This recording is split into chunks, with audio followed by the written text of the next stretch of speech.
Assalamualaikum warahmatullahi wabarakatuh. Dalam episod ini kita akan bincangkan mengenai isu-isu makroekonomi. Okey, bila kita rujuk buku-buku teks makroekonomi, dia sebut sebagai big macroeconomic issues. Okay?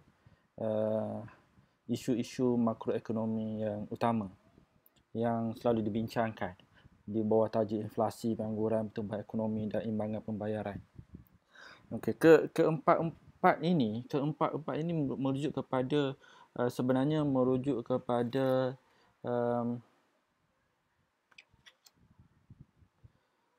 terma-terma dalam makroekonomi. Okey, menunjuk pada dia adalah istilah-istilah dalam makroekonomi.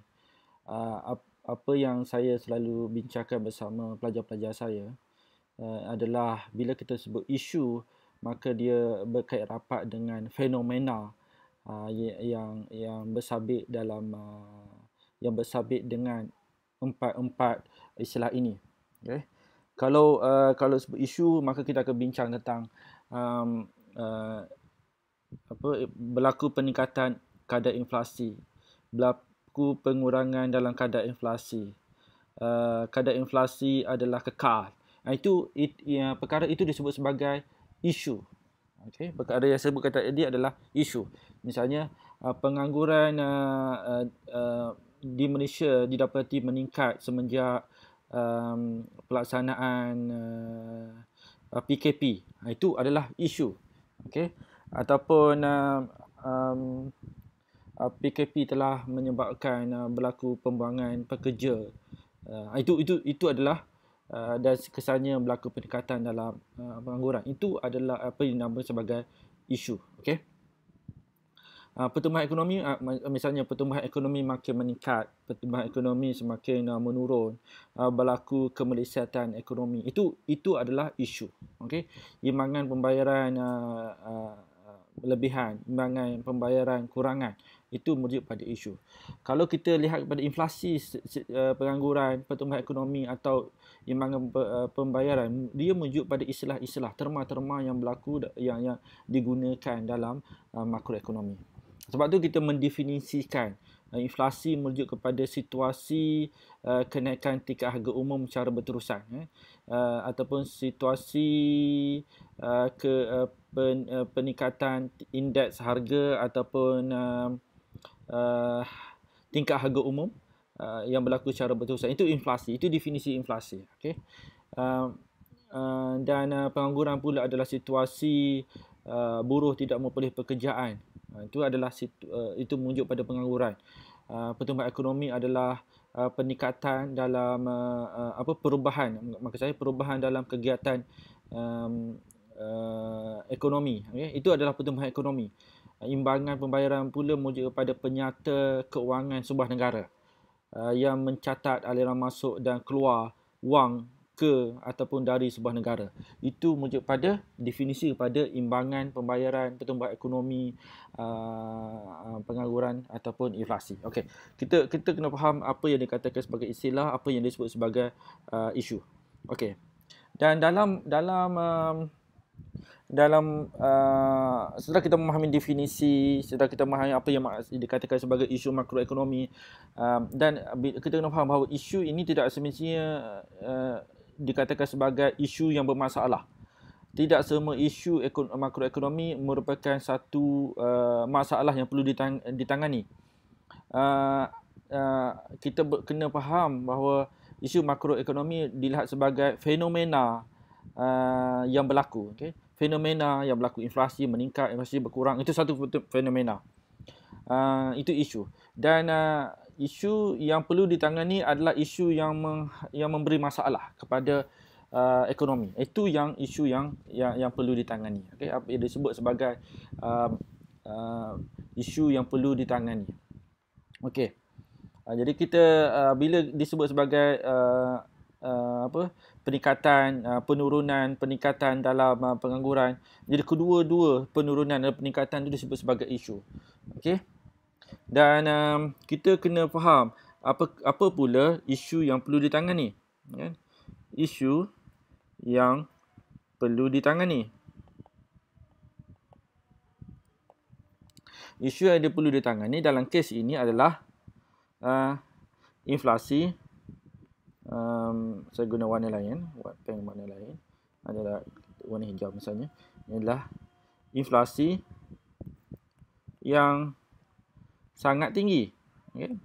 Yang sangat tinggi atau yang berterusan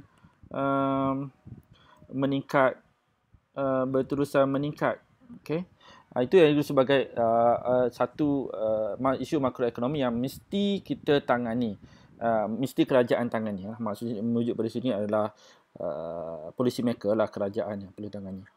Okay? Yang kedua, kalau disebut sebagai pengangguran, isu pengangguran yang perlu ditangani adalah pengangguran, okay?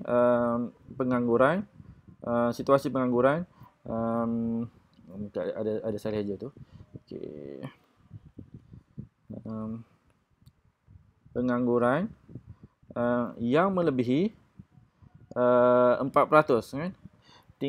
Kita panggil kadar pengangguran yang melebihi 4%. Itu yang isu yang perlu ditangani. Okey. Manakala pertumbuhan ekonomi, yang perlu ditangani adalah isu kemerosotan, okey. Kemerosotan ini yang kita namakan contohnya dari sebagaimana apa yang berlaku pada negara kita. Sebelum ini 5% kadar pertumbuhan tahunan, berkurang kepada 4%. Itu adalah kemerosotan dalam pertumbuhan ekonomi. Dan ini perlu ditangani. Kita perlu mempunyai satu kadar pertumbuhan ekonomi yang kekal, positif dan tinggi. Bukan sangat tinggi. Okey, kemerosotan pertumbuhan ekonomi perlu ditangani. Kemelesetan ekonomi juga perlu ditangani, iaitu pertumbuhan ekonomi negatif perlu ditangani. Dan kita juga tidak dan juga satu lagi isu ekonomi yang perlu ditangani adalah kita sebagai overheating.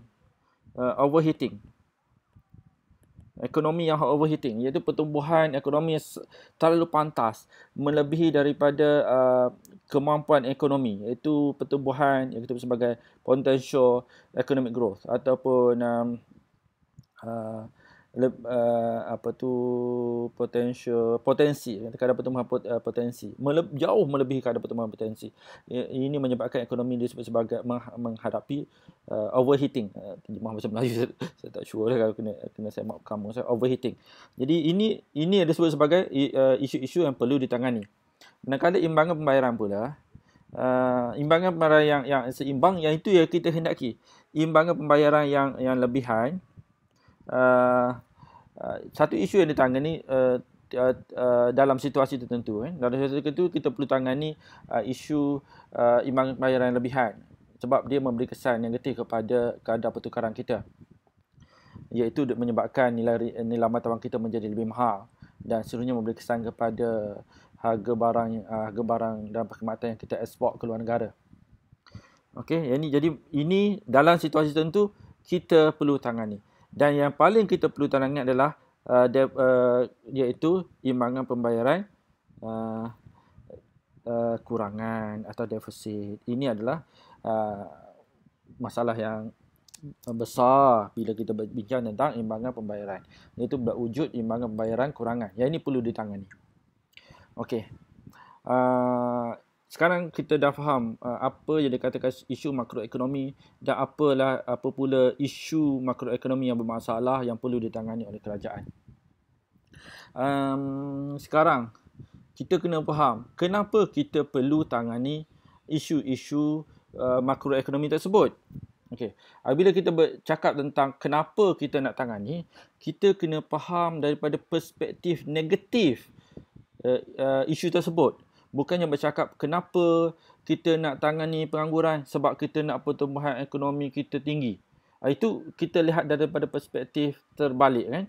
Jadi kita sepatutnya kenapa nak tangani pengangguran? Sebab pengangguran itu memberi kesan negatif. Yang itu kita perlu bincangkan.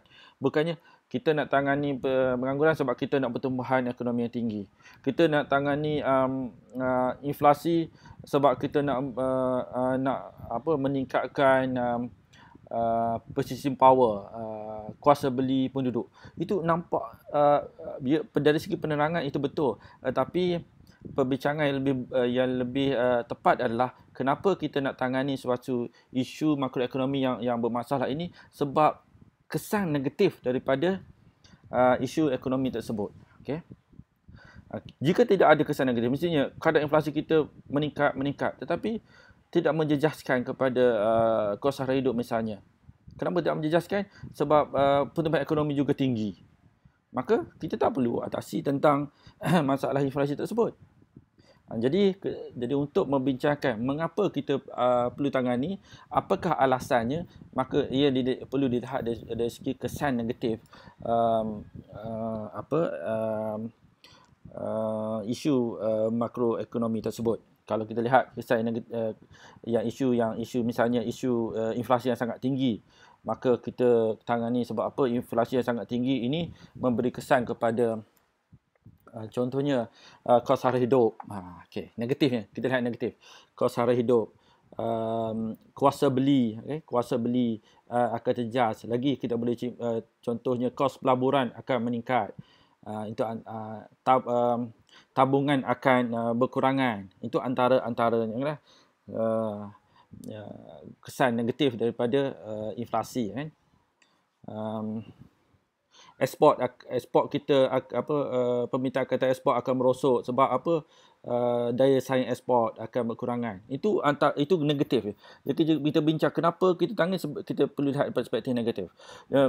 Daripada untuk pengangguran pula, antaranya kesan negatif pengangguran yang melebihi 4% ini misalnya. Bila berlaku itu disebut sebagai pembaziran sumber. Okey, sebab dia akan menyebabkan berlaku pembaziran sumber dalam ekonomi yang menyebabkan ekonomi kita tak tumbuh berdasarkan kemampuan sebenar. Jadi lagi menyebabkan berlaku kemiskinan. Itu antaranya, berlaku kemiskinan disebabkan ramai buruh tidak mempunyai pendapatan. Banyak buruh yang menganggur dan tidak boleh pendapatan. Itu aspeknya. Okey. Dari segi pertumbuhan ekonomi pula, kenapa kita perlu atasi? Sebab isunya adalah kemerosotan, kemelesetan ini. Overheating cerita lain. Overheating terlalu laju. Okay? Overheating lebih pada aspek lain. Kemerosotan dan kemelesetan itu ada terang yang sama. Kemerosotan pengurangan adalah kadar daripada 4 kepada 3 kepada 2. Itu kemerosotan. Kemelesetan itu dari 4 kepada negatif 4. Kemelesetan daripada pertumbuhan ekonomi yang negatif. Kalau kita sebut pertumbuhan ekonomi merosot dan meleset, kesannya adalah kesan negatif daripada situ. Contohnya pengangguran akan meningkat. Itu kesan negatif. Peluang pekerjaan akan berkurangan. Pendapatan per kapita ni dirujuk pada taraf hidup. Taraf hidup masyarakat akan berkurangan. Kemiskinan akan meningkat. Pelaburan akan berkurangan. Itu adalah kesan negatif. Disebabkan wujud kesan negatif inilah, maka kita perlu tangani apa yang kita sebut sebagai kemerosotan dan kemelesetan itu sebagai satu isu ekonomi, makroekonomi perlu ditangani. Imbangan pembayaran pula adalah imbangan pembayaran kurangan misalnya. Bila imbangan pembayaran kurangan akan memberi kesan kepada rizab negara kita akan berkurangan. Rizab negara kita akan berkurang misalnya. Lagi kita boleh sebut tentang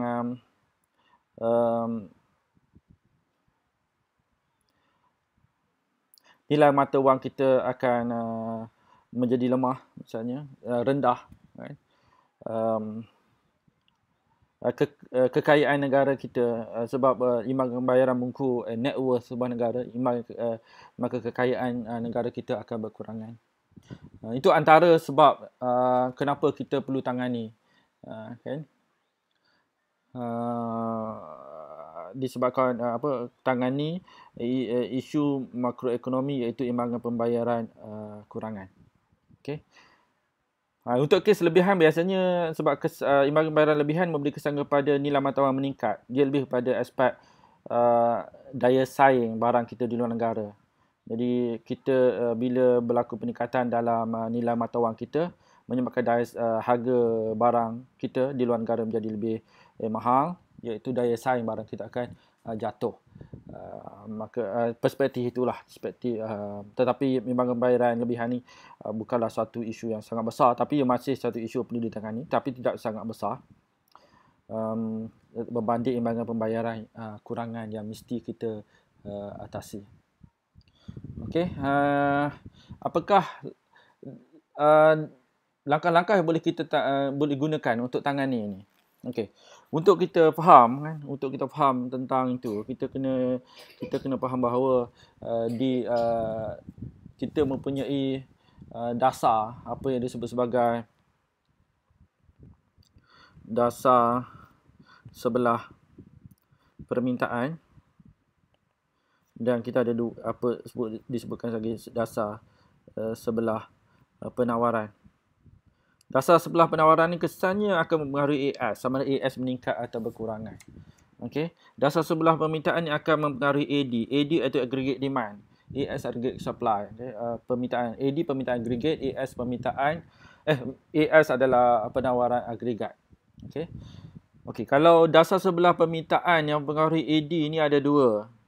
Ada tiga. Maka saya ada tiga. Satu disebut dasar fiskal yang berkait rapat dengan perubahan dalam G, pembelanjaan kerajaan dan perubahan dalam cukai. Dan kita ada dasar keuangan, iaitu perubahan dalam penawaran wang dan kadar bunga. Kadar bunga semalaman. Perubahan dalam penawaran wang atau kadar bunga semalaman, dasar keuangan. Dan kita juga apa disebut sebagai dasar kawalan langsung. Dasar kawalan langsung. Itu semua ketiga-tiga dasar ini akan memberi kesan kepada AD. Okey, akan memberi kesan kepada AD dalam pasaran. AD. Okey. Manakala dasar yang disebut sebagai dasar sebelah penawaran, dasar yang mempengaruhi dasar ini kalau kita lihat mungkin langkah dia sama seperti AD, tapi perspektif dia mempengaruhi ekonomi adalah melalui AS. Okey, perspektifnya mempengaruhi AS, bukan mempengaruhi AD. Namun begitu, bila kita lihat silibus untuk pra-universiti, kebanyakan analisis ekonomi adalah merujuk kepada AD, bukannya merujuk kepada AS, kecuali untuk tajuk ini bila kita membincangkan apakah langkah-langkah yang boleh diambil oleh kerajaan untuk menangani isu-isu makroekonomi yang disebutkan tadi yang perlu ditangani. Okey. Kalau dasar sebelah permintaan ini, kita ada dasar fiskal, iaitu dasar fiskal mengembang, iaitu yang beri kesan positif kepada ekonomi, iaitu G meningkat, perbelanjaan kerajaan meningkat, ataupun cukai dikurangkan, ataupun kedua-duanya bergerak sekali, iaitu G meningkat, T berkurangan. Iaitu apabila dasar fiskal mengembang ini memberi kesan yang positif kepada pertumbuhan ekonomi, maka apa-apa yang bersabit dengan pertumbuhan ekonomi juga akan memberi kesan yang sama, iaitu pengangguran dan pertumbuhan ekonomi itu ada kesan yang maksudnya pertumbuhan ekonomi meningkat, pengangguran adalah rendah. Jadi bila kita atasi masalah pertumbuhan ekonomi, pada masa yang sama kita juga dapat mengatasi pengangguran. Dasar fiskal mengembang ini memberi kesan positif pada pertumbuhan ekonomi, bermaksud memberi kesan negatif kepada pengangguran. Jadi guna tenaga meningkat. Dasar keuangan juga ada dua. Dasar keuangan, dasar fiskal tadi ada satu lagi, dasar fiskal menguncup. Dasar fiskal menguncup adalah melalui pengurangan dalam pembelanjaan kerajaan ataupun peningkatan dalam T atau kedua-duanya, iaitu G naik dan G turun dan T naik pada masa yang sama. Okey, dasar fiskal menguncup ini, G turun atau T naik ini, dia memberi kesan negatif kepada pertumbuhan ekonomi. Jika maksud dasar fiskal menguncup, pertumbuhan ekonomi akan berkurangan pada masa yang sama, ia akan memberi kesan kepada pengangguran. Pengangguran akan meningkat. Okey. Tapi dasar fiskal menguncup ini memberi kesan positif, bagus untuk mengatasi isu inflasi yang sangat tinggi, sebab dia akan mengurangkan AD. Okay. Dasar fiskal menguncup mengurangkan AD. Bila berlaku pengurangan AD akan mengurangkan tekanan inflasi. tekanan kenaikan tingkat harga umum yang sebenarnya dapat mengekang kenaikan inflasi. Okey, jadi kita lihat, itu kita sebut dasar fiskal. Adakah dasar fiskal akan beri kesan kepada imbangan pembayaran? Secara langsung dasar fiskal kurang memberi kesan kepada imbangan pembayaran. Secara langsungnya kurang beri kesan. Nanti kita akan bincang cara apa faktor yang mengaruhinya. Okey. Manakala dasar kewangan, ada dua dasar kewangan mengembang, iaitu dasar kewangan yang mengembang ini dapat memberi kesan positif kepada pertumbuhan ekonomi yang akan meningkat, pengangguran akan jatuh. Namun dia memberi kesan namun dia menyebabkan inflasi meningkat. Okey, dasar kewangan mengembang. Jadi dasar kewangan mengembang bukanlah cara yang terbaik untuk mengurangkan kadar inflasi yang sangat tinggi. Maka dasar kewangan menguncup, iaitu pengurangan dalam penawaran wang atau kenaikan dalam kadar dasar semalaman, kadar bunga tu, kadar dasar semalaman, pengurangan penawaran wang atau kenaikan dalam kadar dasar semalaman adalah langkah terbaik untuk mengurangkan kadar inflasi, sebab dia mengurangkan AD. Okey, sebab dasar itu mengurangkan AD. Jadi maka dia terbaik untuk mengurangkan inflasi. Namun kesannya adalah negatif kepada pertumbuhan ekonomi dan dia akan meningkatkan pengangguran. Okey. Dasar kewangan ini ada potensi yang baik kepada imbangan pembayaran. Kalau kita naikkan kadar bunga, kadar dasar semalaman, jadi berlaku kenaikan kadar bunga, dia akan menarik pelaburan asing untuk memasuki negara kita. Dia akan memberi kesan positif kepada imbangan modal dan keuangan, imbangan modal dan keuangan. Jadi berlaku peningkatan aliran masuk dana asing ke dalam negara kita, dan ini akan membaiki imbangan pembayaran kita. Maksudnya dasar keuangan menguncup dalam bentuk kenaikan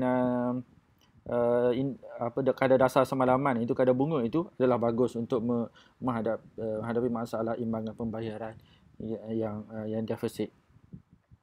Okey. Manakala kawalan langsung lebih pada kawalan atas harga. Dasar kawalan langsung ini adalah dasar untuk memengaruhi harga. Sama ada harga input ataupun harga barang pengguna. Harga input itu barang yang digunakan oleh pengeluar atau barang pengguna, barang yang digunakan oleh isi rumah. Jadi kita ada peningkatan harga siling dan harga lantai, kan? Ini adalah satu kalau untuk mengekang inflasi kita menggunakan harga siling, kan? Tapi untuk aspek lain, misalnya untuk disebabkan oleh kita panggil harga yang murah di kalangan input, menyebabkan pendapatan pengeluar input adalah rendah. Jadi kita boleh menggunakan harga lantai supaya pendapatan pengeluar input tinggi. Okay? Itu dalam kes contohnya harga lantai yang pernah diperkenalkan oleh kerajaan ke atas harga padi untuk meningkatkan pendapatan petani padi. Okay? Suatu ketika dulu. Dan kita ada dasar sebelah penawaran. Dasar sebelah penawaran ini dasar-dasar yang memberi kesan positif kepada AS ataupun dasar memberi kesan negatif kepada AS. Antara dasar adalah dasar cukai. Jadi kita ada dua cukai pendapatan persendirian dan juga cukai korporat. Cukai persendirian dan juga cukai korporat. Cukai persendirian memberi kesan kepada insentif buruh untuk bekerja, manakala cukai korporat memberi insentif pada syarikat korporat untuk mengeluar.